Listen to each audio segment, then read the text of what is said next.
Έλα μου, μ' ακούτε? Πάω να λέω για παιδιά. Νυφάδες γαμπρούς εγγόνια, θα πω στα 72 έφυγε ο Γιώργος χρόνια, 72 χρονών.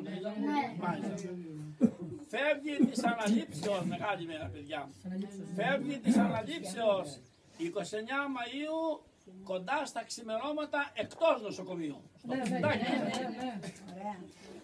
Στο σπίτι του παρέδωσε στον πλάστη την ψυχή του, η σύζυγος τον κοίταξε και το κάθε παιδί του. Μπράβο τους, χαρητήρια. Και γονέων στηρίζουν στη τεμέλια οίκων. 2 χρόνια στην υγεία του, περνά ταλαιπωρία, στου πλανητέρου τρέξαμε και ήρθαμε στην κηδεία. Και σήμερα ξανάρθαμε, στο μνημόσυνό του, φάγαμ, σηκώσαμε ύψωμα στο ωραίο λιακωτό του. Κοιτάζαμε και τον Άρμπουλα, θυμόμαστε Παπουλάκο και Γιώργο τον αείμνηστο, καλό μας πατεράκο. Το Γιώργο το Ριγόπουλο ποτέ μας δεν ξεχνούμε, αιώνια μνήμη του θα ψάλουν και θα πούμε. Πολλά συγχαρητήρια και εις τα μαγειρία! Πολλά συγχαρητήρια και εις τα μαγειρία, θα πω για αυτή την όμορφη και ωραία ματζαρία. Και σε χαρές πάλι μαζί, να είμαστε θα πούμε και ό,τι το καλύτερο σε όλους θα ευχηθούμε. Αμήν. Μπράβο, Παπούλη.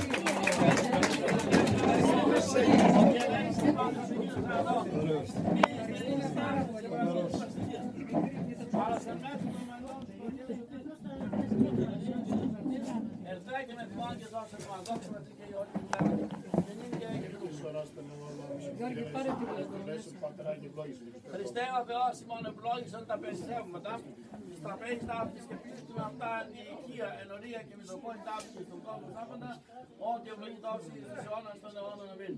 Όλοι μαζί, ανελήφθης εν δόξη Χριστέ ο Θεός ημών, προβοποίησαν τους μαθητάς τη επαγγελία του Αγίου Πνεύματος, βεβαιωμένος αυτόν δια της ευλογίας, ότι εσύ ο Υιός του Θεού, όλοι δόντις του κόσμου.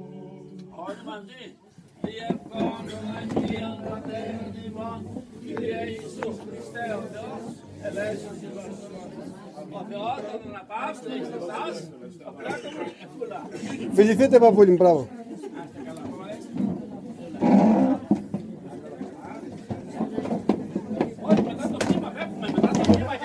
Παπούλη, δυστυχώς δεν έχει γλυκό. Το έγραψε, δεν το έγραψε. Λίγο, όχι όλο. Αν είπα καμιά παρούπα, σβήστηνε. Όχι, πειράζει. Είπα κοκακόλα, είπα. Θα γίνεις διάσημος, Παπούλη.